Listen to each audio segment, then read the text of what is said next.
Hey again everyone, welcome back again di Bitcoin Update. Happy weekend teman-teman. Dan saya mengucapkan terima kasih banyak sebelum saya mulai lebih jauh ya. Jadi saya pengen say thank you buat teman-teman yang udah ngasih likes-nya di previous live streaming. Udah achieve 1500 likes button. Artinya kita bakal live streaming lagi mungkin besok ya teman-teman. Biasa di weekend, hari Minggu, and we're gonna talk about the weekly closes on Bitcoin. Meanwhile, di video ini kita ngomongin soal monthly close-nya dulu, yang manakala kita perlu perhatikan ya untuk menjadi acuan kira-kira next-nya akan seperti apa pergerakan pada Bitcoin. Alright guys, we have several news datang dari Waller, ya ini anggota Federal Reserve. Kemudian juga ada pembahasan tentang bagaimana stock market tetap dalam keadaan menguat, meanwhile Bitcoin-nya still lagging as usual. Dan apa penyebabnya? Ya itu pasti kita pengen cari tahu juga teman-teman. Cuma before kita ngomongin lebih jauh soal Bitcoin dari segi price action, kita coba bahas ini dulu gitu ya. Pertama teman-teman sekalian, Nasdaq and S&P 500 close higher thanks to Amazon ya, to cap off a strong week. Jadi kita bisa bilang kalau pergerakan stock market itu sebenarnya masih heavily didukung atau dimotori pergerakannya oleh ya tech stocks atau AI dan lain-lain gitu ya.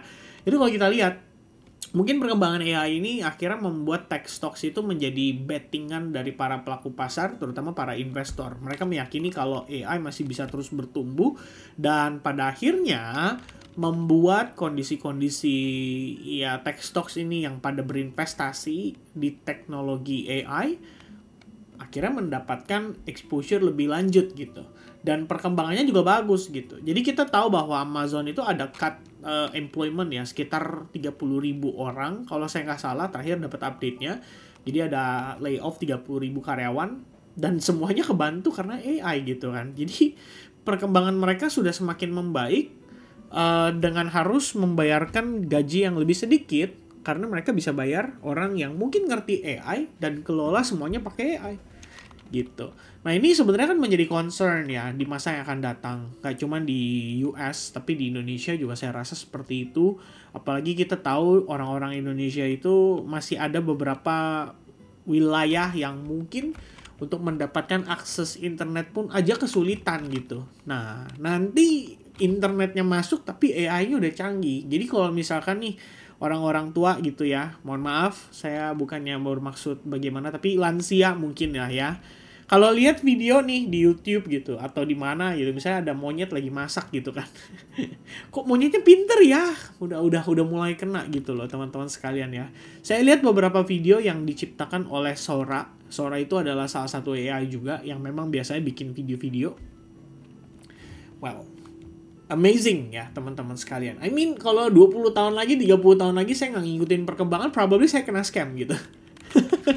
Nah teman-teman gimana ya? Saya nggak tahu. Tapi yang pasti ini menyebabkan meningkatnya kekhawatiran juga untuk generasi yang lebih muda dari kita. Untuk akhirnya nanti bersaing tuh di dalam dunia pekerjaan, di dalam perekonomian akan lebih sulit mereka. Karena tantangan mereka adalah menghadapi kepintaran daripada artificial intelligence yang setiap hari, setiap menit, setiap jam itu terus bertumbuh menjadi lebih luar biasa. Ya maybe at some point kita akan berhadapan dengan robot ya teman-teman sekalian.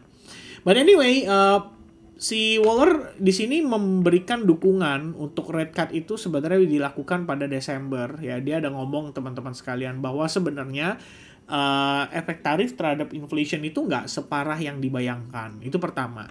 Yang kedua, dia khawatir kalau labor market ya itu akan terus mengalami penurunan, decline atau kita bilang pelemahan over the next one year or two dia bilang, karena ya optimisme terhadap AI. Ya memang kita belum di sana, tapi kita juga belum melihat ada peningkatan productivity. We're not saying it yet in the productivity dari sisi AI, tapi dalam 12 bulan, 24 bulan kalau lu ya mungkin kita akan mulai ngelihat ada perubahan besar. Dia bilang seperti itu. Jadi dia mengatakan bahwa kalau presiden nunjuk saya sebagai Fed Chair berikutnya, tuh dia bilang kan Fed Reserve Chair candidate reveals whether he'll say yes if Trump ask him to serve gitu. Dan jawaban dia katanya iya. Kayaknya udah gatel juga ya sama Powell, teman-teman sekalian ya kan. Meanwhile Powell di sini bilang kalau cloudy economy dan bla bla bla gitu. Waller tuh dengan lantang ada memberikan statement yang cukup jelas bahwa dengan melihat data inflasi saat ini aja tuh bisa dibilang belum seperti yang dikhawatirkan gitu. Dalam konteks di sini tidak seperti yang dibayangkan orang-orang bahwa kita akan terkena dampak tarif dan akan melejit inflasinya. Dan memang kenyataannya begitu guys, sejak Februari, Maret, April kan sudah mulai tuh ya naratif kekhawatiran inflasi melesat atau akselerasi itu bisa jadi sangat terjadi gitu kan. Tapi ternyata setelah berjalan lebih kurangnya 6 bulan aja tuh nggak kelihatan gitu. Oke, memang naik dari 2,4-2,3% gitu. Naiknya kemana? Ya mungkin sekarang 3%. Kalau kita lihat headline inflation dan core inflation gitu. Tapi seperti kata Waller juga, sebenarnya lebih mengkhawatirkan dari sisi tenaga kerja. Which means sebenarnya harusnya positioningnya mungkin disegerakan gitu untuk mencapai neutral rates, dan neutral rates-nya di Federal Reserve itu adalah di angka 3% teman-teman untuk saat ini. Jadi normalisasinya harus dipercepat. Kira-kira begitulah ya. Nah ini ya salah satu signal positif sebetulnya karena kemarin kan sempat digoyang ya sama Powell dengan mengatakan bahwa kita nggak ngelihat nanti ya bulan Desember, masih jauh lah dari kita mengatakan bahwa Desember akan rate cut dan bla bla bla gitu, belum kelihatan. Kenapa? Karena kita driving in the fog katanya. In the fog tuh artinya dia berkendara dalam keadaan berkabut, jadi nggak bisa ngelihat gitu karena US government still shut down. And I think until today kita masih ngelihat shutdown itu terjadi. Jadi kemarin pun saya mau update juga males teman-teman. Kenapa? Karena ya PCE aja nggak jadi rilis, ya kan? Next week gimana teman-teman? Wah, NFP nih, walaupun ada gitu ya, katakanlah, kalaupun ada, mungkin hari hanya hilang lagi gitu. Tapi ini kalau kita lihat sih udah nggak ada ya. Jadi udah tau lah kayaknya minggu depan pun government shutdown masih belum resolve. Jadi beberapa data-data yang keluar itu adalah data-data swasta. Seperti ADP, Non-Farm Employment. Ini masih data swasta. Kemudian juga ISM, mungkin itu juga termasuk dalam data swasta gitu ya. Jadi mereka yang sedikit banyak memberikan semacam gambaran apa yang sedang terjadi di market, bagaimana kondisi perekonomiannya ya. Is it going to be fine or maybe not gitu kan. Nah, terus dengan stock market yang tetap menguat, nah ini menurut saya ada relate dengan kondisi kenapa Bitcoin still not moving at all, teman-teman sekalian. Market tuh lagi konsentrasi kemana?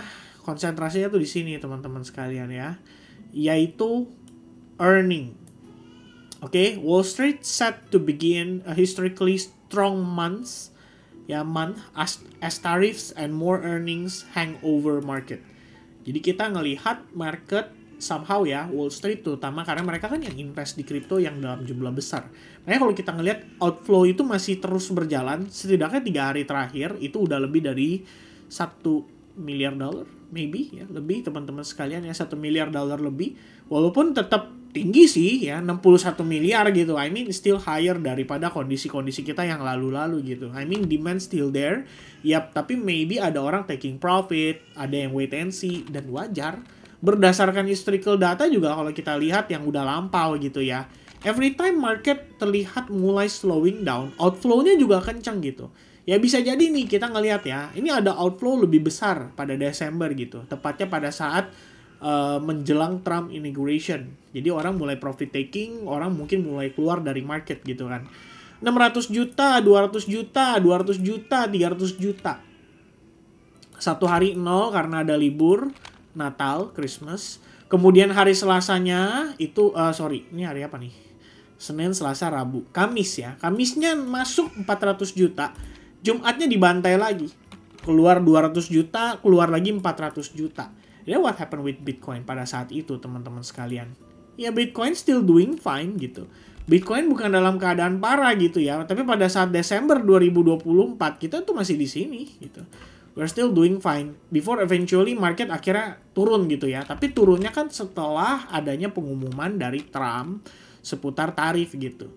Ya, during that time kalian juga lihat kalau Januari itu masih ada inflow yang gede-gede juga gitu. Jadi mereka tuh still accumulate. Tapi pas dapat bad news-nya baru nih outflow-nya kenceng sampai satu hari itu $1,1 miliar. Dan itu terjadi di bulan Februari. Jadi kayak, ini kapan nih kalau kita lihat ya, tadi tanggalannya tuh, 25 Februari. Pas banget akhir-akhir nih. Ya, dan kalau kalian lihat, 25 Februari, oke, dia outflow 1,1 billion dollar. Tapi akhirnya apa? Harganya stuck di range itu untuk beberapa waktu. Ya, dan itu malah jadi semacam dalam tanda kutip potensi signal bottom. Ya, ketika somehow Wall Street juga panic selling, Anda bisa lihat sendiri, berlanjut sampai awal pertengahan bulan Maret hingga maksudnya dari awal sampai pertengahan bulan Maret masih outflow, bahkan awal April juga masih outflow. Baru inflow-nya lagi itu kapan, teman-teman? Saat market start rebound. Jadi 9 April waktu kita mendapati informasi. Jadi kan kalau kalian ingat 2 April itu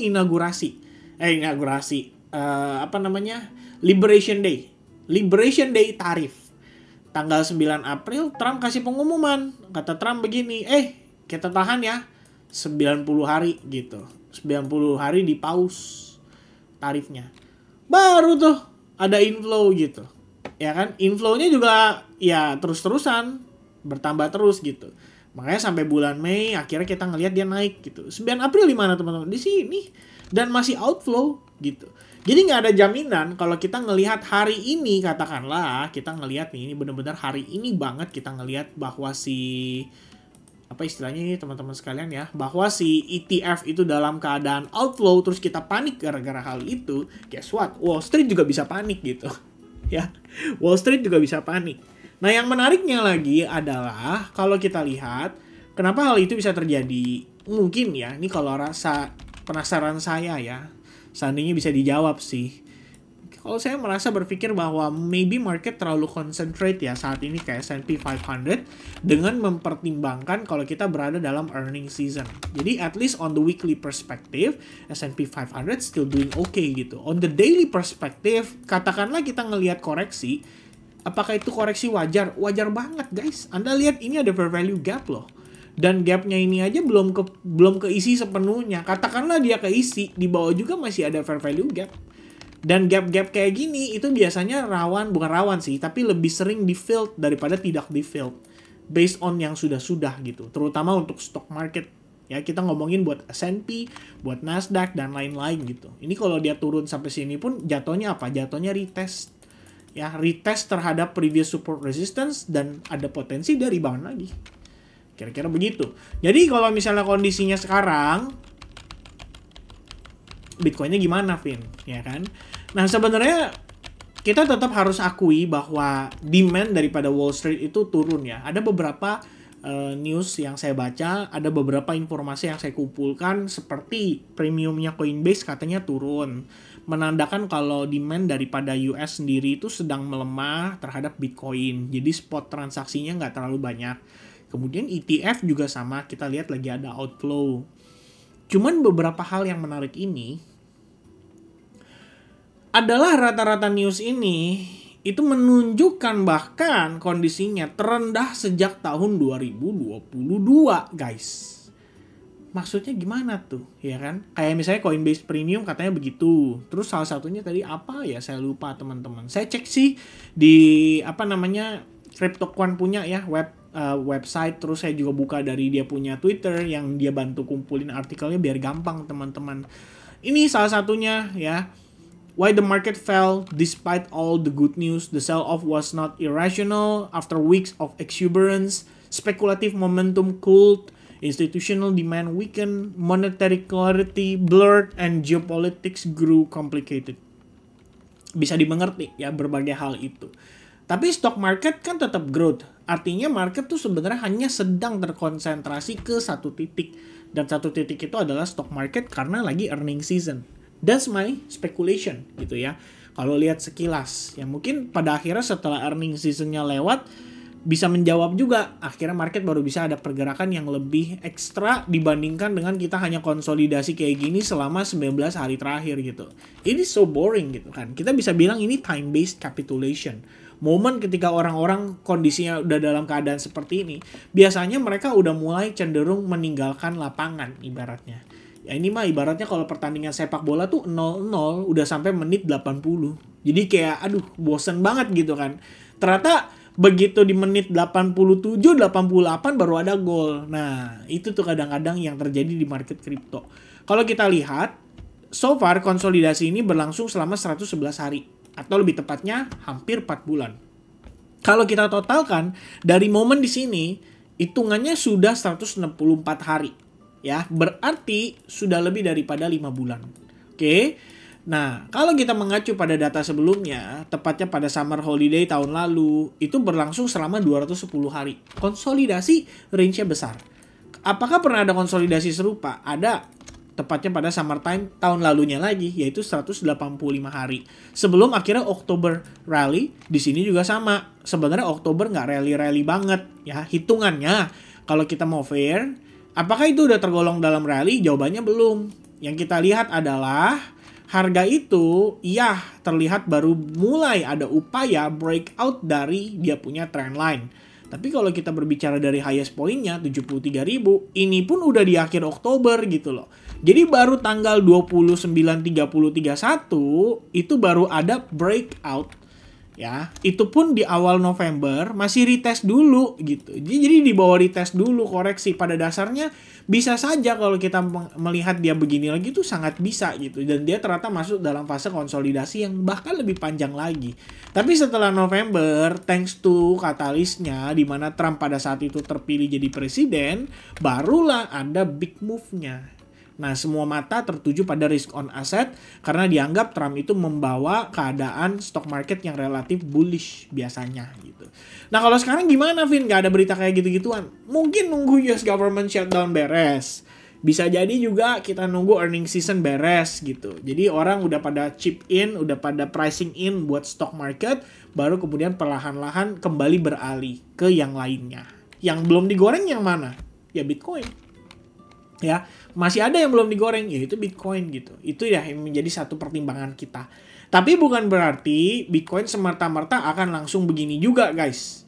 Ya, belum tentu juga. Karena based on yang sudah-sudah, pengalaman saya juga bertahun-tahun di crypto market, Anda nggak akan lihat sesmooth itu. Biasanya dia bisa begini dulu nih. Hop! Tuh ya. Wow, baru dia naik gitu. Atau sekalian dibikin kapitulasi dulu, hop! Baru dia rebound pelan-pelan. Ya, kadang-kadang kayak gitu. Ya, jadi tetap kalau ditanya cycle top-nya kapan gitu ya. Sebenarnya kalau mengacu pada ramalannya Johnny yang saya udah pernah posting di Twitter, which is itu sebenarnya adalah imaginary friend saya. Harusnya saya ngikutin itu dan mengatakan bahwa, kata Johnny udah top gitu ya. Kenapa? Karena acuannya berdasarkan berapa lama Bitcoin rally sejak dia bottoming. Dan jawabannya adalah 1057 sampai 1064 hari. Lebih kurangnya segitu lamanya tuh. Dan topnya itu, cycle topnya kalau berdasarkan acuannya Johnny, itu adalah pada Oktober kemarin, teman-teman. Before the market drop, before the market crash. Even Johnny sudah predicting hal itu. Ya, tapi saya mungkin di sini coba untuk menjadi teman argumentasinya si Johnny. Ketika Johnny sangat-sangat bearish, I would like to see based on data dan tidak menjadi sangat bullish ya. Please diharap pengertiannya teman-teman bahwa kita data sentimen yang menjadi acuan. Mungkin ya kalau kita lihat demand-nya nggak ada, terlihat market juga somehow boring dan lain sebagainya. Tapi kalau berdasarkan sentimen, justru itu yang disuka gitu. Ya dalam artian saya nggak akan terlalu tertarik untuk mengatakan Bitcoin overly bullish kalau lagi dalam keadaan euforia. Saat euforia justru warningnya kepada teman-teman itu adalah sebaliknya. Seperti saya katakan pada saat saya lagi di Jepang, saya bilang sama teman-teman cuma simpel aja, video ini bukan FUD. BTC seems ready, ya, ready for what? Flushing out the leverage traders. Dan setelah flush out itu, ternyata kita butuh waktu lebih lama untuk membuild up kembali momentumnya. Biasanya itu terjadi kalau memang sudah terjadi yang namanya flush out itu. Dari yang sudah-sudah sih kayak gitu. Kayak misalnya contoh, ini kan flush out. Hub. Berapa lama setelah flush out, market recovery, turun lagi, konsolidasi. Lebih kurang makan waktu 41 hari. Jadi 40 hari lebih kurangnya setelah flush out. Kalau misalnya kita konekin ke situ, 40 hari setelah flush out, itu kemungkinan besar akhir November. Dan kalau akhir November baru rally, setelah itu 1 Desember ternyata QT dihentikan atau disudahi, well, that's gonna be the potential cycle topnya. Jadi mungkin dari waktu tersebut ya, kalau sama 40 hari. Kalau lebih cepat kan bisa gitu. Katakanlah pertengahan November dia udah ada movement gitu ya. Ya, tapi setiap dia naik itu akan jadi kondisi yang buat saya pribadi sangat was-was bahwa this is it. This is gonna be the cycle top. Why? Karena dengan adanya sentimen yang begitu bagus dari QT tadi, tentu saja akan membuat market berpikir 2-3 kali dan memanfaatkan kondisi para retail yang mungkin FOMO during that time menjadi kesempatan untuk para whales ini bisa exit dengan proper gitu. So we do have a trend line, kita punya weekly exponential moving average juga yang sekarang sedang berusaha dipertahankan. We also have a full moon phase, which is kalau banyak orang kan ada tahu ya, kita pernah ngomongin soal teori moon phase juga. Udah lama teman-teman, sekali lagi moon phase itu saya udah bawa informasinya, udah jelaskan dari April tanggal 15 2022. Full moon and new moon phase ya kan. Kalau misalnya kita mau pakai yang namanya teori bulan ya kan. So full moonnya kapan? Nanti 5 November. Which is 4 hari lagi gitu. So that's gonna be the full moon. And if it's full moon phase, which means harusnya warnanya putih. Putih itu gimana? Putih itu pertanda biasanya relatif bullish gitu. Full moon tuh ya. Full moon bullish. Ya kan? New moon bearish, full moon bullish, new moon bearish, full moon bullish, new moon bearish, bullish juga tapi ya. Terus di sini full moon dibanting. Ya, di sini new moon dia bearish gitu. Kalau nanti full moonnya dia naik lagi gimana? Ya bagus. New moon bearish gitu, baru dia ternyata cycle top. Maybe ya. Who knows, teman-teman sekalian. Cuman yang pasti ya banyaklah hal-hal yang kalau kita bisa jadikan sebagai acuan itu bisa menentukan ya kira-kira kondisi kita saat ini gimana. Cuma memang my biggest warning ya, saya agree dengan Pak Hari Suwanda dari Akela Trading. Saya juga udah pernah bahas sama teman-teman bahwa sebenarnya kita udah ngelihat divergence sequence yang kedua. Ini udah bukan bearish divergence lagi ya. I mean if we talking about bearish divergence, this one is the bearish divergence. Dan lebih crazy, kenapa? Karena keduanya itu berada pada area overbought. Kalau saat ini dia sudah di bawah overbought, which is sudah dimasuk dalam zona netral gitu kan. Tapi tetap indikasi divergence ini sebetulnya teman-teman buat yang nggak tahu ya, yang namanya RSI adalah indikator momentum. Jadi Anda cek tuh. Relative Strength Index adalah indikator momentum yang mengukur kekuatan kenaikan dan penurunan harga saham. Artinya walaupun Bitcoin menciptakan higher high, tapi momentumnya udah nggak sekuat sebelumnya. Ya, dari segi momentum itu artinya goyangan kita sudah semakin lemah, teman-teman. Ini ibaratnya apa? Anda butuh dicas lah. Anda butuh minum yang namanya energy drink. Ya, butuh minum kerating deng supaya semangat lagi gitu, goyangnya makin mantap gitu ya. Ya, tapi pada intinya kondisi itu kita menjadikan itu sebagai pertimbangan bahwa guys, ya memang Bitcoin udah menuju udah di penghujung cycle lah. Kita udah nggak akan ngelihat yang namanya mungkin rally parabolik atau euforia yang berlebihan gitu. Maybe at some point will, tapi kalaupun sampai terjadi, saya rasa itu adalah waktu yang justru paling tepat untuk teman-teman cari exit point, bukan untuk Anda ikut jadi peserta. Kira-kira begitu. Ya, for now EMA 21, 34, 55 still as support on the weekly perspective. Besok kita bahas pada saat live streaming menjelang dia closing, karena biasanya di akhir-akhir akan ada pergerakan yang suka random dan mengejutkan teman-teman. Nah, lebih penting lagi hari ini kita bahas dari sisi monthly candle. We're gonna talk about the monthly candlestick, teman-teman sekalian. Ini kalau daily, nah yaudah ini udah nggak terlalu kepake lah ya. Next time aja saya bakal pakai lagi. Jadi kalau on the monthly perspective, kabar baiknya nih teman-teman, ini bisa divalidasi sebagai inside bar dan kita masih di dalam. Ya, Anda bisa lihat ada sweep of liquidity di high point, ada sweep of liquidity di low point.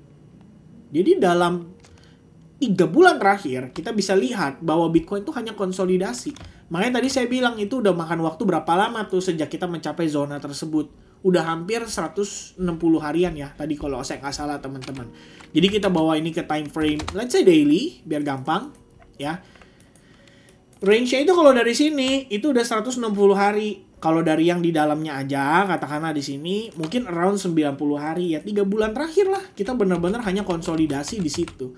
Ini pertanda apa teman-teman? Pertanda, yes, kalau kalian bilang demand-nya sudah melemah, valid.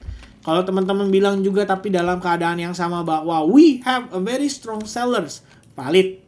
I mean, there's a battle between sellers and buyers saat ini. Makanya harga konsolidasi. Tinggal pertanyaannya, siapa yang jadi pemenang di akhir? Sellers kah? Atau buyers kah? Based on my personal experience bertahun-tahun teman-teman, ya, Anda lihat Bitcoin before dia menjadikan kondisinya itu sebagai validasi atas suatu top dari pergerakan, biasanya juga diiringi dengan satu kali move yang sangat euforik. Jadi ada fake out-nya teman-teman sekalian, ya, ada fake out-nya. Nah, mungkin hal tersebut bisa divalidasi di sini bahwa this fake out might be the top, ya, dan akhirnya Bitcoin drop gitu. But guess what? We also have the fake out. Ya, di bagian sisi bawahnya, guys.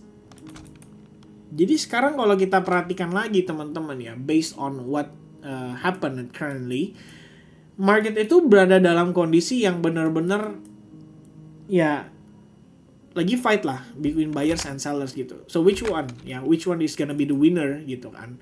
Kalau saya pribadi sih mungkin kembali lagi melihat berdasarkan data juga. Saya belum ngelihat ada kondisi di mana kita harus panik dari sisi makroekonomi. That's why somehow I believe at least one more push to the upside itu possible terjadi. Meanwhile buat invalidasinya, just to be clear teman-teman sekalian, karena saya juga ada pegang Bitcoin udah dari harga-harga jauh gitu ya. Kita bukan beli Bitcoin pada saat dia cuma lagi di 110.000, 115.000, 120.000. Saya banyak accumulate Bitcoin itu dari bawah. Jadi kalau memang ini planning saya, ya ini di akhir atau anggap aja ini sebagai conclusion gitu. If Bitcoin have to broke below this zone, dan saya cuma bisa dapat kisaran $103.000, itu karena tesis saya salah, karena pertimbangan saya salah, karena analisis saya salah, I'm fine gitu. I'm gonna exit the market and ya kita libur lah mungkin YouTube buat beberapa waktu gitu ya. Ya, if that's happen gitu. If that's happen. So, break down the trend line itu artinya momentum habis, break down the support itu artinya dia shifting to the bear side, dan itu artinya on the weekly perspective kita juga mungkin close di bawah EMA 55, which means itu adalah tanda bahaya. Karena as long the bull still in control, EMA 55 harus diprotect ya sebagai supportnya. Jadi kalau dia break di situ, any retest that's gonna be my exit ya. I'm done for the crypto market. Bitcoin saya take profit out dulu, and nanti tinggal tunggu diskon terbaik untuk start reaccumulate untuk cycle berikutnya. Kira-kira begitu teman-teman sekalian ya. Tapi ini sekali lagi jangan dijadikan acuan. Saya tetap ada pertimbangan-pertimbangan lain. Dan jangan sampai teman-teman cuman menggunakan video ini sebagai pengambilan keputusan kalian. Ya, as a reference oke lah. Ya, sebagai referensi oke. Tapi kalau misalkan digunakan sebagai gara-gara ngikutin Kevin nih begini, wah, itu dia tuh, saya sedih teman-teman ya. Karena harusnya pengambilan keputusan apalagi soal keuangan itu harus berdasarkan keputusan masing-masing, bukan mengikuti orang lain gitu. Karena kehidupan saya, kehidupan kalian, latar belakang kita semua itu beda-beda ya. Mungkin saya lebih konservatif, mungkin teman-teman lebih agresif. Ya itu juga beda gitu dari segi karakteristik. Jadi nggak bisa disamakan, dan jangan sampai istilahnya hanya mengandalkan keputusan orang lain untuk membuat kamu itu ya making decision gitu. Kalau kayak gitu teman-teman, masa iya nanti kalau misalkan mau nikah sama orang tunggu disuruh dulu gitu kan? Nikahin tuh ya kan? Kalau nggak disuruh Anda nggak nikahin gitu kan? Nggak mungkin. Ya, mau punya anak disuruh dulu, bikin anak lu gitu. Kalau nggak mau bikin anak gitu kan. Dan lain sebagainya. Okay? So, that's gonna be the update for the monthly close. Informasi yang bisa saya deliver seperti itu. Berbicara soal monthly close, conclusionnya adalah we are still in the indecision condition, di mana market tuh sebenarnya masih wait and see. some of them taking profit, dan itu saya rasa wajar terjadi mengingat kondisi market yang saat ini itu mungkin tidak sedang terkonsentrasi penuh ke market kripto. Malah konsentrasinya lagi terpecah ya ke berbagai aset, seperti salah satunya di emas waktu lalu, dan saat ini lagi konsentrasi fullnya di stock market. Kira-kira begitu. Oke, so thank you very much guys for watching this video. Semoga informasinya walaupun panjang 30 menit tapi bisa menjawab setidaknya sebagian pertanyaan dari teman-teman. Dan thank you very much for watching. God bless to everyone. See you guys again in the next live session. Cheers. Bye bye guys.